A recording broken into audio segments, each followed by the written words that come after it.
PodCastle, episode 855, for Tuesday the 3rd of September 2024. Shim, Hyeon and the Ocean God by Sung Kim, read by Yoon Lee and produced by Devin Martin. Rated PG.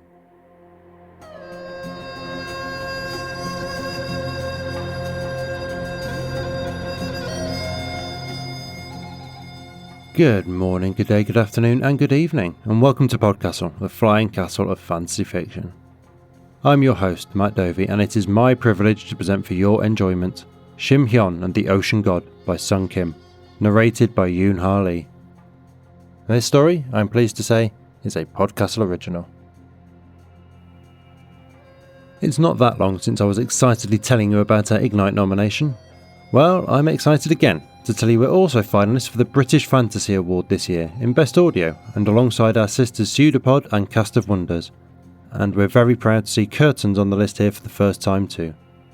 The winners will be announced at FantasyCon this October in Chester, and we're thrilled and honoured to be recognised by the British Fantasy Society once again, particularly given that 4 of us on the masthead are living our lives here right now in, I think literally, every cardinal direction of this damp island. Your author today, Sung Kim, is a Korean librarian who lives on the lands of the Council of the Three Fires. He loves reading and writing stories with queer Asian protagonists as well as vampires, ghosts, etc. In their spare time, they can be found hiking in the woods or haunting the aisles of craft stores. Yoon Lee is a Korean-American SFF writer who received a BA in Math from Cornell University and an MA in Math Education from Stanford University. Yoon's novel, Nine Fox Gambit, won the Locus Award for Best First Novel and was a finalist for the Hugo, Nebula and Clark Awards. Its sequels, Raven's Stratagem and Revenant Gun, were also Hugo finalists. His middle-grade space opera, Dragon Pearl, won the Mythopoeic Award for Children's Literature and the Locus Award for Best YA Novel, and was a New York Times bestseller. Yoon's hobbies include composing music, art, and destroying the reader. He lives in Louisiana with his husband and an extremely lazy kitten. And now pay attention, for our tale is about to begin, and you must tell it right if you are to survive the Ocean God's attention.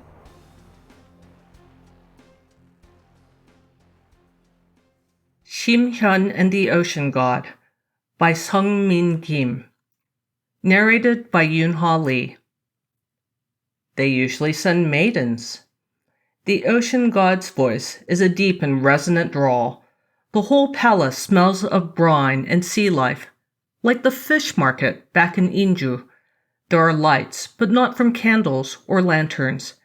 It's a faint luminescence radiating from the walls. Shim Hyeon has his forehead pressed to the cool stone of the palace floor, but even if it was raised, he could not see the throne clearly from this distance. What is your name? I am known in the village as Shim Bongsa, Shim the Blind, and only for the past 10 years, since his eyes clouded. But the village must not remember him as he was before. He doesn't let his true name leave his tongue. I'm sorry, he says, speaking to the stone tiles. Each one is carved with patterns and inlaid with pearl. He can tell by moving his fingers over them. The merchants at Indangsu meant for my daughter to be your bride, but I stole her place in the coffin, and they threw me into the sea instead. I have a whole city of unwanted daughters down here. If I married all of them, I wouldn't remember their names. The Ocean God sounds bored. So what am I supposed to do with you? Shim Hyeon lifts his head. I've lived a long life, he begins. And the Ocean God snorts. And I will be satisfied as long as my daughter can live on in peace. Then we'll put you in the kitchens, see what they make of you. He raps his knuckles on the throne. 7. Show this man to the servants' quarters. A hand takes his arm. Thank you, young man, says Shim Hyeon. The grip slackens in surprise at being addressed. Shim Hyeon does his best to examine his guide, short and slender, but the boy holds himself with the poise of an adult, perhaps around his daughter's age. The fabric of his chokori is of fine silk. Watch your step, Ajashi. Shim Hyun had to leave his cane behind when he climbed into the coffin meant for his daughter. But he can feel the ground beneath his worn sandals go from stone to packed sand as they pass through a courtyard. The sea swirls above the palace in a distant roar, kept back by the ocean god's magic. And why are you here, young man? Call me Seven. That's not your name, is it? Yours isn't Shim Bong-sa, is it? Seven practically spits. Shim Hyun has no answer for that. I came to retrieve medicine for my parents, says Seven. Well, well, a good son, says Shim Hyun. Seven makes a scornful noise and tugs a little harder at his sleeve. Wanted or unwanted, faithful or unfaithful, all of us ended up down here eventually, says Seven. He leaves Shim Hyun in the room and shuts the door. The sleeping mat Shim Hyun is given is more comfortable than the thin straw he slept on in the village. The combined body heat of the servants keeps the room warm, and it brings him back to his youth when he slept with his whole family in one room. But he is alone here. He misses the nightly ritual of his daughter combing his hair out, of combing hers in return. He falls asleep and dreams of floating in a coffin on top of the waves. Morning in the palace begins early for the servants, lighting the fires, warming water, and preparing food. Shim Hyun hears the shouted orders from the cooks and handmaidens, smells the fish roasting for breakfast. His bones still ache from his journey to the ocean god's domain, but he joins the rest of the staff in the kitchens. The head cook, an iron-voiced woman with a strong grip, directs Shim to sit over a simmering pot and stir it. She never tells him her name, and everyone else in the kitchen just calls her Boss. The food smells heavenly. Most days, Shim Hyun and his daughter barely had enough to afford rice porridge. Still, he doesn't dare taste the ocean god's breakfast. Don't drool into the stew, Ajashi, Boss says, laughing. She presses something soft and warm into his hand. A dumpling. Here, you can have more after we serve the palace. He takes a bite. The outside is fluffy and sweet, and the inside is stuffed with scallions and prawns. He chews slowly, savoring the taste. You're quite the cook, miss. Now, none of that. She barks a laugh. I'm no young girl you can win with flattery. Shim Hyun chuckles. Well, well, me neither. Seven, says the boss. Come to spy on me? Make sure the new guy isn't poisoning the king's food. I'm here to see what's taking so long, says Seven icily. Shim Hyun never heard him come in. Boss leans over Shim Hyun's shoulder and ladles some of the soup into a bowl. Shim Hyun catches a whiff of fire, hot peppers, and sweat. Can't rush perfection, she says. Seven turns and strides from the kitchen, boot heels clicking on the floor. Don't let that little prick get to you. We're a friendly bunch, says Boss. Now brush these clams for me. Over the next few days, Shim Hyun finds Boss's words to be true. Perhaps it's that the underwater citizens know what it's like to be treated as a burden. So unlike in the village, people are kind to him. He's still expected to help out as he is able. But for the most part, he enjoys the work and he enjoys spending time with the people of the strange city. On his way to the kitchens one morning, he passes a group of girls while they play in the courtyard, and he can hear the creak of a wooden seesaw. They're not trying to see over the palace walls. The ocean god doesn't trap them in. They're just playing. Their shrieks of laughter remind him of his daughter when she was a child, wading in the river with him, screaming in delight as they splashed one another. She was always drawn to the water. He sometimes called her a little duckling. He wonders about her life now, without him. She would be able to travel where she wished, and maybe take work without an old man to care for. The thought fills him with as much joy as it does melancholy. Seven waits for him outside the kitchens. "I'll bring you to the king today. He wants to talk to you." "Lead on, my friend." Shim Hyun takes Seven's offered arm. "I'm not your friend," says Seven, although he doesn't withdraw his arm. Shim Hyun senses him pouting and tries to hide a smile. He remembers when his own daughter was a teenager. The two of them begin the walk to the throne hall. "So," says Shim Hyun, "what does the ocean god look like? Is he a dragon, like everyone says?" A group of councilwomen walk by, deep in discussion about this year's urchin harvest. Shim Hyun almost misses Seven's muttered answer. "He is a man." "Is he handsome?" No response. Shim Hyun hums, I see. You don't see anything. You ask too many questions, 아저씨."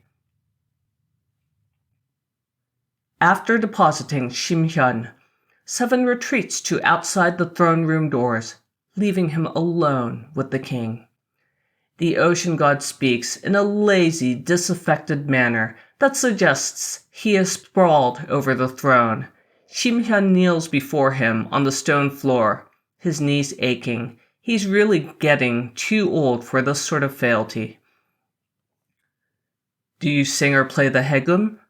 "No," says Shim Hyun. "I've been told my voice is like an old dog barking." "A pity.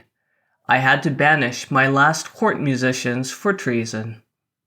Shim Hyun shifts to a crouch, resting his weight on his ankles instead of his knees. "Seven won't tell me whether you're handsome." Startled laughter. The king has a nice laugh. "What does a man such as you know of beauty?"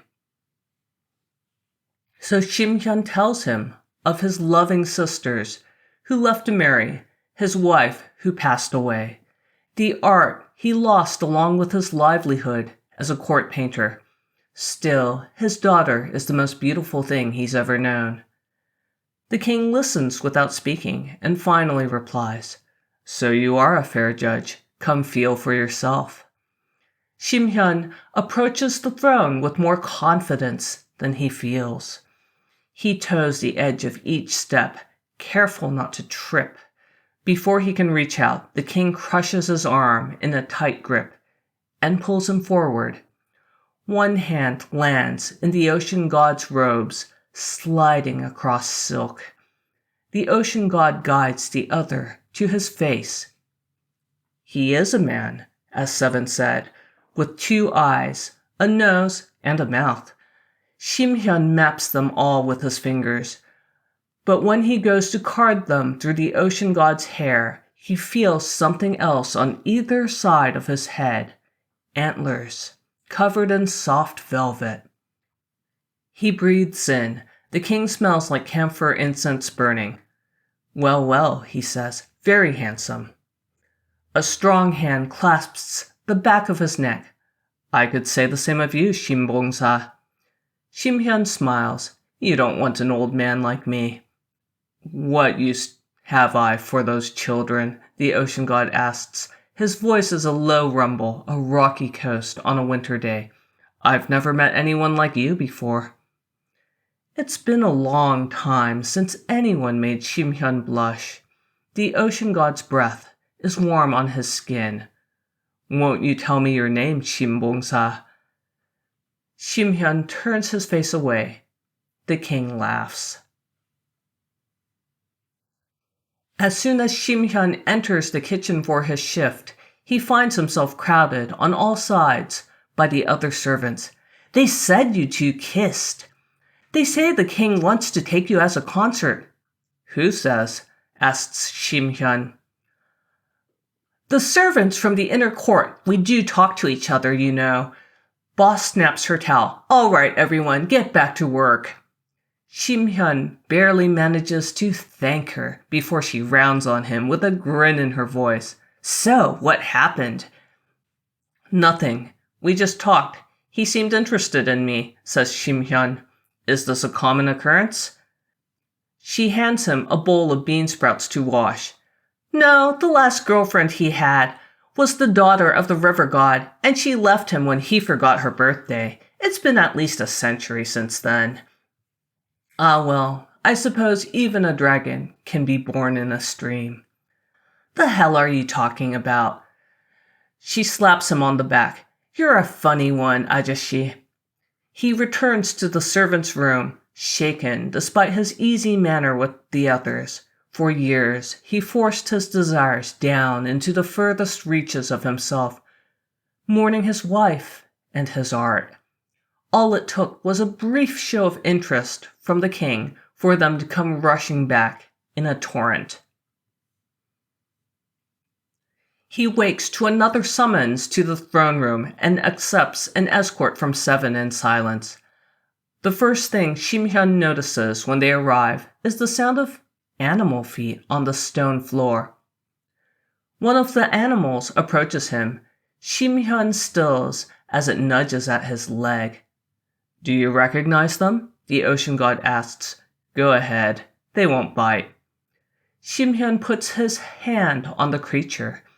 It is smooth and cold, with a round head, a wide snout, and a body covered in stone scales. Hette? Usually, hette are placed around important buildings to protect them from fire. He can't imagine there's much danger of that down here.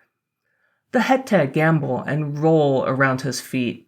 Shim puts his arms around one's neck and holds it, and its short tail swishes through the air. Today, says the king, I want to take you fishing. The ocean god brings him to the edge of the city. He does not travel with a retinue or guards, but Seven traipses behind them with a cart, got tipped low over his face. As they walk, the king describes for him the various buildings and their functions. Here we have a temple, dedicated to me, of course. And on the next corner is another temple, also mine. This complex is Seven clears his throat. Ceramics workshop. The people of the city do not cover their windows as their king walks by, as they would on the surface. Instead, they call out to him, asking him about his day, telling him to bring back a big catch. The ocean god preens, seemingly happy to be the center of attention among his subjects. Beyond the outermost wall of the city is the blue ocean. Beyond that, a school of fish. Shim cannot make out their individual forms, but perceives them as a great writhing silvery mass. Kaichi, the king says. Shim tries not to drool on his beard. When the ocean god plays a single note on the jade flute, the hette jump through the barrier all at once, splashing the three onlookers. Seven lets out an undignified yelp. There they go, the king shouts. The first to return with a mouthful of silver jumps back through the barrier and trots around Shim and the ocean god. Good dog, says Shim. The animal drops the fish and makes a noise like a jade bell ringing. By the end of the trip, they are all soaked. Seven collects 2 buckets of fish, which are stored in the cart and hauled back to the kitchens. Boss whistles when she sees him. Do you need any help? Shim asks, reddening. You'd better go put on something dry for dinner. She hustles him out of the door again and assures him she'll take care of it. That evening, he dines with the ocean god, who prizes the sweet, tender flesh from the kaichi and feeds Shim from his own chopsticks. In between, Shim takes bites of prawn pancakes and sips a rich broth made from anchovies. He'll have to thank Boss later for her good work. He waits until the ocean god is fully relaxed, drinking rice wine and almost reclining at the table, to ask the question that has been at the back of his mind the past few days. Why do the merchants sacrifice people to you? The king sounds almost amused in his response. They think it will change the path the storms take. And will it? Open, the king says. Shim accepts another mouthful of fish. The chopsticks linger briefly on his lower lip. Sometimes they can be diverted. The merchants told me you destroyed their ships when you're angry. The king thinks for a moment. If an unskilled man and an experienced sailor both went out to sea on rough waters, which one would you expect to make it back? The sailor, says Shim. Exactly. The king clinks his chopsticks on the edge of his bowl. Shim laughs. That doesn't answer my question. Doesn't it? There is a hand on his cheek, broad and warm. Shim leans into the ocean god's touch, still smiling. It's been a long time, the king tells him. We're in the throne room. The king seemed forceful. Now he is gentle and hesitant, almost shy. Me too, Shim says, and he closes the distance between them. Wake up, Ajashi, Seven hisses in his ear. Come with me. The ocean god is still asleep, judging from his slow, even breaths. Shim reties his chokori and follows Seven out of the royal chambers, sliding the door shut behind him. I brought you something. Seven places an object in his hands. The wood of the cane is solid, like rock. Seven explains it was cut from an ancient tree that hardened beneath the ocean. There is a grip for his hand, and at the end of the cane is a smooth piece of jade that allows it to slide easily across the ground. Tears prick Shim eyes. Why would you give me something so valuable? He asks. Your daughter isn't here. Someone has to keep watch over you. Shim turns the cane over in his hands. I miss her more than anything. I'm sure your parents miss you too. Do you think His Majesty would send you back if you asked? He really likes you, you know. Shim words catch in his throat. It might be better for her if I never return. What are you saying? I mean that without me, she can be free to live her own life. There is a moment of silence between them. When Seven speaks, he sounds far away. When I was still an infant, my parents placed me in a box of jade and floated it down the river. I never knew them until they were already deathly ill. None of their other children would come here to look for the cure, so they found me. Before Shim can so much as offer his sympathies, Seven snaps at him. Were you better than nothing, Shimbongsa? The anger is hot in Seven's voice, threatening to spill over into tears. You traded your life for hers, didn't you? He puts an arm around Seven. Seven buries his face against his shoulder. Hey now, we'll find a way to save them yet. There's a time Shim remembers, before his wife died, before he lost his sight. His wife had woken with a nightmare about the baby. Shim had taken them both out for a walk in the garden. The sun was just coming up. Yabo, she said, I want you to paint this for me, so that our daughter can remember it when she is older. And he had. Rose, orange, and gold on the azaleas and chrysanthemum. The persimmon tree his wife had reached up to brush the lower branches of with the tips of her fingers. The painting had to be sold, of course, after. The underwater city marks time in shades of blue. He stays with Seven until the morning goes from the deep blue of a magpie's wings to the shimmering blue of a tuna's back. The king tells him he can live in the inner court if he likes and not return to the kitchens. But Shim enjoys the work, along with the company of the other servants who treat him with the affection of a grandfather. Still, he begins to spend more time with the ocean god, exploring the underwater city, and occasionally visiting his chambers. What did you expect to happen when they threw you in? The ocean god lies sprawled across his lap on his silk bedroll.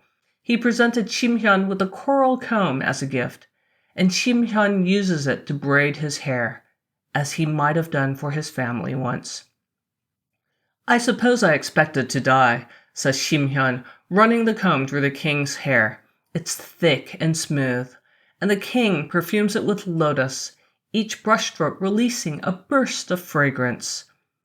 You don't believe in reincarnation? I didn't expect to remember. Nobody does. The king scoffs. Maybe humans don't. Tell me about your past lives, then. Don't have any. I've always been myself. The ocean god tucks him down for a kiss. Shim smiles against his mouth. You've always been so spoiled. The king makes a disgruntled noise, but Shim can hear the affection in it. I have something for you. The ocean god brings his hand down to touch the lid of a carved wooden box. Shim skims his fingertips over it. The ocean god flips the latch open with a click.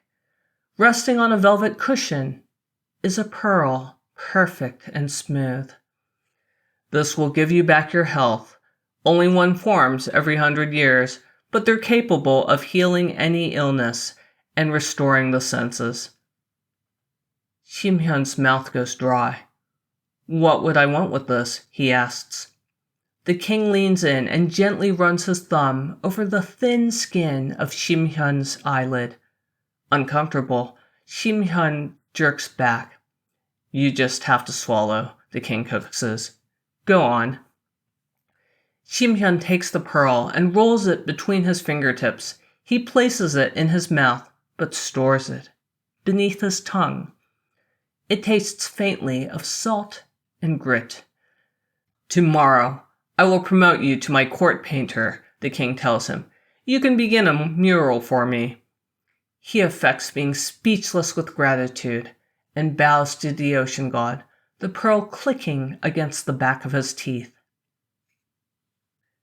Shim moves confidently through the dark halls now, his cane sweeping over the ground in a wide arc. 7 answers the door to his chambers, his voice low and irritable from being woken up. What? I have something for you. Shim holds out the pearl. 7 recognizes it immediately. Ajashi, I want you to have it. Are you certain? As soon as 7 accepts it, Shim feels a weight lift from him. He hasn't realized he's been carrying it. The king intended it for you. Pah! Shim spits. I don't need it. He knows the shape of his desires now, what they do and do not encompass. Something about 7's demeanor changes, like a fire roaring to life.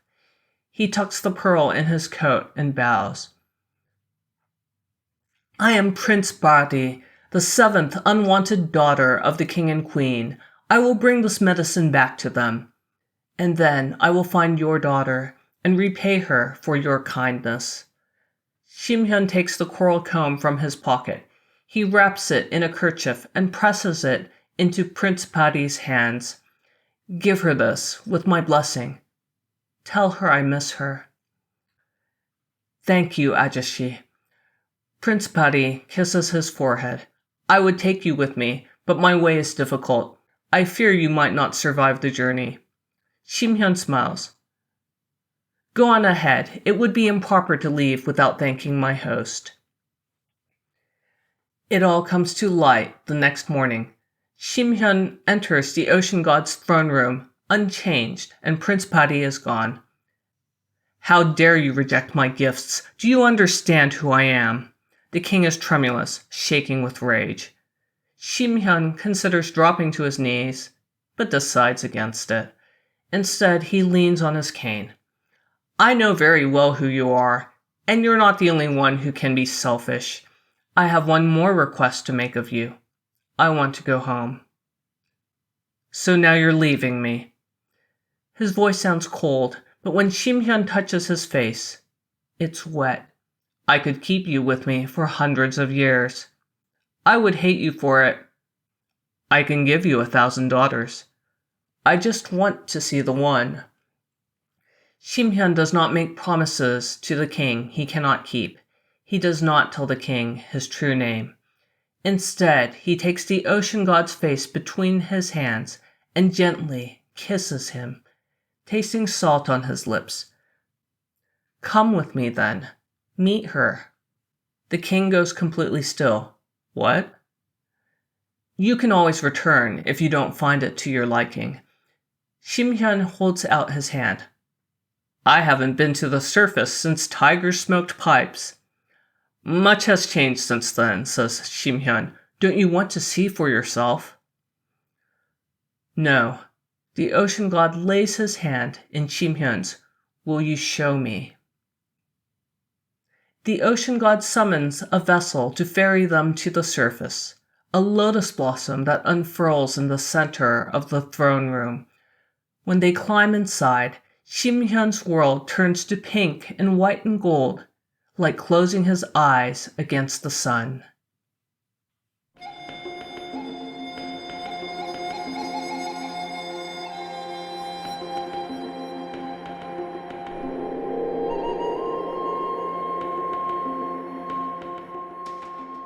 And welcome back. That was Shim and the Ocean God by Sung Kim. And if you enjoyed that, then he's had a story up at our award-nominated sister, Cast of Wonders, as part of episode 539, Park's All-Night Ramyun and Snack Emporium, which ended up on a few recommended reading and long lists that year. You can also find more linked from his website at sungkim.com. Sung tells us, this is based on a folktale called Shim Chong about a dutiful daughter who is sacrificed to the ocean god. I wanted to write my own twist on it and include elements of the Princess Barry story as well, which is another story about filial love and duty. Thank you, Sung, for the notes and the story, which was utterly delightful. My favourite moment, my favourite line is, he knows the shape of his desires now, what they do and do not encompass. The power in that, in knowing yourself, knowing where you stand, what you stand for, and what you are willing to do for it, who you are willing to defy. To cross the ocean god seems such an impossible thing to face down, like standing on the beach before a tsunami, but Shim does it because he knows it is right, because he knows another has greater need of the gift he has been given, and because, I think, he knows that living as the kind of person who would shy away from the choice is not a life worth living for him. And to be sure, that confidence only comes because he has so little left to lose, I think. His daughter is already lost to him, except through this gambit. His sight is gone, his years are short. But the fearlessness it enables is incredible and enviable. It's not always so easy to risk oneself like this. Gods know there are times I've stayed quiet because my mental health cannot handle the attention at that time, or I worry for how it will spill over onto my wife and kids. But it is important to try and remember how, sometimes, the people you are making a stand for are in that position of having nothing to lose. Or perhaps more accurately, that if they don't make the stand, they will lose everything and have nothing. Those are the times when solidarity is most important, when confidence becomes contagious, as it did to Prince Barry here, when standing alongside not only gives someone the strength to keep standing, but shows others they can stand too. I have spent far too much of my life worrying about what others think about me, about trying to fit in and get on with everyone and not cause waves. It is a constant struggle to remind myself that no matter what I do, not everyone will like me anyway, and that has to be okay. And also to remind myself that the most important person who has to like me is myself. The one person you'll always have to live with is yourself. I need to find my courage, find my strength, and stand up more for what I know is right, even at the cost of the gifts I might be spurning. That was our show for this week. On behalf of everyone at PodCastle, your co-editors Shingai Enjori Kagunda and Eleanor R. Wood, assistant editor Caitlin Zavanovich, audio engineers Devin Martin and Eric Valdez, and our many wonderful first readers, Andrew Cahoe, Craig Jackson, Amalia Harrington, Julia Patt, Kieran Corsini, Ryan Cole, Sarah S. Messenger, Shrikripa Krishna Prasad, Tarva Nova, Tierney Bailey, Zeev Witties, and myself, Matt Dovey. Thank you for letting us share another story with you. The legal bit. PodCastle is part of the Escape Artists Foundation, a 501c3 non-profit, and this episode is distributed under the Creative Commons Attribution Non-Commercial No Derivatives 4.0 international license. That means you can share it, and please do, but you cannot sell it and you cannot change it. If you want specifics, check creativecommons.org. Our music is by Shiva in Exile. Everything we do on PodCastle is 100% donor funded, and if you'd like to support what we and the rest of EA do, please join us on our Patreon at patreon.com/EApodcasts. Prefer another method? There's details for supporting us via Twitch, Amazon Prime, Ko-fi and PayPal on escapeartist.net. We'll be back next Tuesday with another fantastic tale. In the meantime, you might care to check out our sister podcasts, Escape Pod for science fiction, Pseudopod for horror, Cast of Wonders for YA speculative fiction, and Cat's Cast for speculative cat stories. If your heart belongs to us though, we'll see you next week. Be safe and be kind.